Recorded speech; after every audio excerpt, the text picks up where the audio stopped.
So, David, the Startup Weekend. I saw the end of it on the Periscope. You know, where you guys were pitching to Steve Baxter and up in the front of the. Very intimidating. And then I saw the footage that Joe shot on the first day or the second day, the Saturday. Yeah, they have no relationship whatsoever. The first probably day and a half, we were working on another group's idea, Lunchbox. We completely ended up pivoting or just dumping that idea and then going back to a friend of mine's idea that he had before the weekend and just putting the last 24 hours into that. Okay, so Friday and Saturday. So how does it work on Friday? What happens? Friday's the original pitching, so if you have an idea, like, it was open to anybody, so I think there was like maybe 40 pitches or something. There was quite a few pitches. And then they have voting, and then the top 15 voted ideas get formed into groups. Okay. And then so you got put into a group, or did you choose which group? We kind of chose the group. There wasn't that many options. Like, I wasn't too keen on a lot of ideas. A lot of people were trying to get the programmers, the hackers in. But yeah, we ended up going with the Lunchbox idea just because we thought we might use it ourselves, like coming through Central Station, because of the food pickup order service at Central Station. Okay. So that was the idea. Yeah. Was there an IT component to that, or is? Yeah, well, it was going to be online ordering. Yeah, app. Okay. Yep. I actually have a friend who's doing that. She has a kitchen in Fortitude Valley, like $1 million commercial kitchen. Yeah. And that's her idea, is to do a lunch service. It's a subscription. And then you pay for 30 days, and they bring you a different lunch every day, but it's a delivery into offices around the city. Yeah. One of the problems we did find, but that was people were resistant to ordering their food the day before because they didn't necessarily know what they wanted to eat. Right. I see people in the office going, hey, what are you doing for lunch today? I don't know, what do you want to do? Yeah. Right. It kind of removes the social aspect of it. Yeah. Doing it that way. Okay, so what had you pivot away from that?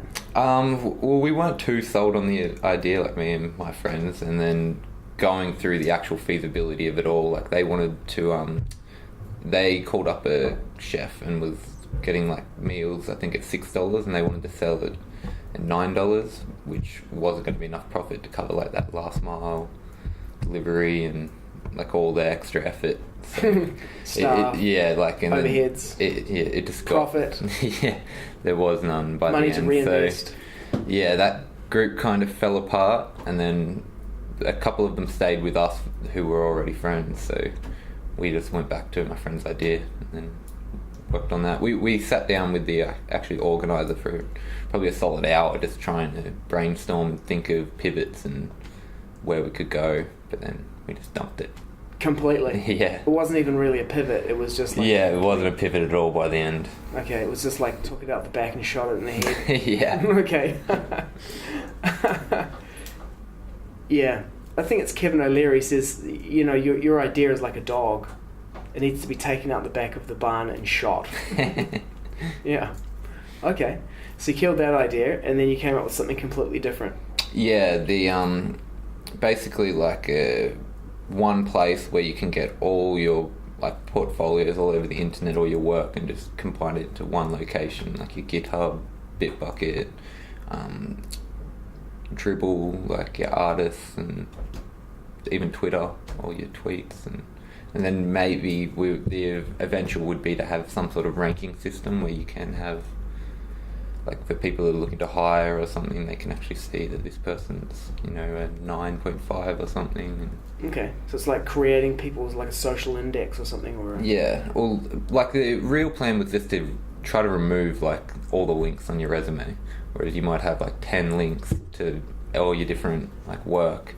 Then you can just have this one link to this one website that grabs everything from every other website and just puts it it's an in aggregator. one place. Yeah, exactly. A link aggregator. Yes.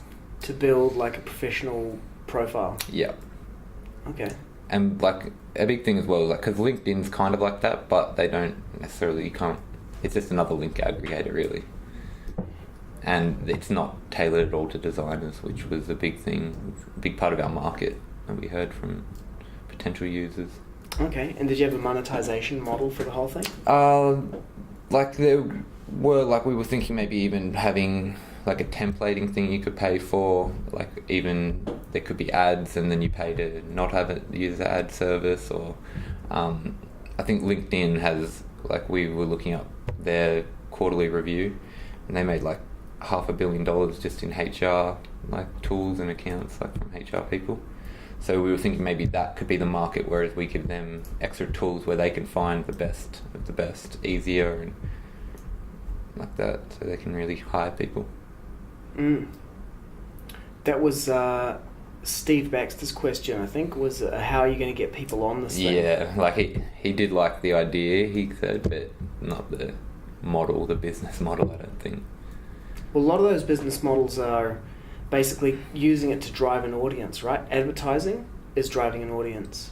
Even the whole HR thing, like, it's of value to HR because of the people who are on there.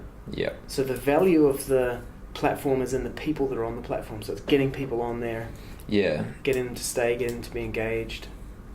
One of the guys that, like, I didn't know personally before the event, he was like kind of our hustler. Okay. And was that Josh? No, Josh is a friend of mine. He's more a hacker, but he's very good at public speaking. Okay. So who was your hustler? Darren, his name was. Darren. And he was kind of like the cleaner one. He didn't have the Startup Weekend shirts on. Okay, the Periscope was pretty average. Yeah. It's like low bandwidth kind of transmission, and then the lighting was really low. And was it a bit shaky as well, I think? So I think the poor guy was trying to film like with the Periscope and like his big camera at the same time. Okay. Kudos to him. Yeah. But look, I didn't notice that. What I did notice was just the grainy, blocky kind of 90s video quality and just low light levels. Yeah. It needs to be really bright, I think, to get a good signal. So I couldn't see him. I could tell who you were in there, right? But that was about it. Foot taller than everybody. Yeah. Yeah, and he was kind of like very onto like kind of free marketing, like through social media and connections, and like low B rate celebrities that might have a bit of a Twitter following and stuff like that. Like bring them on there. Yeah, that's very his. Like, okay. It's more his. Like, not my expertise, but like, who would be a B-rate celebrity from Twitter that you get on there? Oh, he was talking about like how he knew someone from the Gogglebox or something, that TV show that aired a year ago. Never heard of it. It's literally a TV show about people watching TV. Okay. Awesome. Australian people watch TV and then they just talk about it in a room. Okay. So you get someone from there, maybe someone from the Shire. Yeah, like that kind of thing. Yeah. Right. But like that's not really our market. Like. Yeah. We went around, and because it was a creative tech event, that was basically our market right there.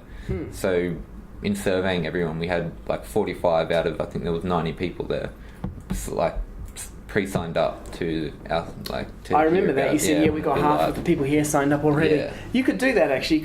All your startup pitches and everything could be about startup tools, like a startup tool for a startup weekend. Yeah. And sign up everyone who's there.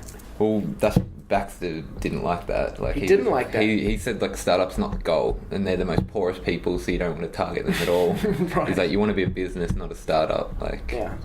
It made a lot of sense. Mm. What was it like being up there in front of Steve Baxter and the others? Yeah, it was a bit intimidating. Like, he's very honest, which is good. Mm. But yeah, like, it was a good experience, I think. Did you speak at all? No, not for the pitch. It was just Josh. Yeah. And then was there one other guy? Yeah, Nate answered a couple questions. Nate, he's a kind of a small kind of guy? Yeah, he's only 19 still, but okay. He's very good with his programming. Cool. Very motivated, does a lot of blog posting and stuff like that. Okay, I'll have to check him out. So what did you get out of the weekend? A lot of experience, I guess, like just even being up in front of Steve Baxter and having his honesty, and like it just teaches you got to be prepared, you got to know your stuff before you ever go up in front of someone like that for real. Like, if you're actually going to ask for their money, you better be ready. And was there any point during the weekend where you kind of thought of something that Darren had talked about, or saw something that he had mentioned? Not so much. Like, he was kind of like a support guy. Oh, he was there.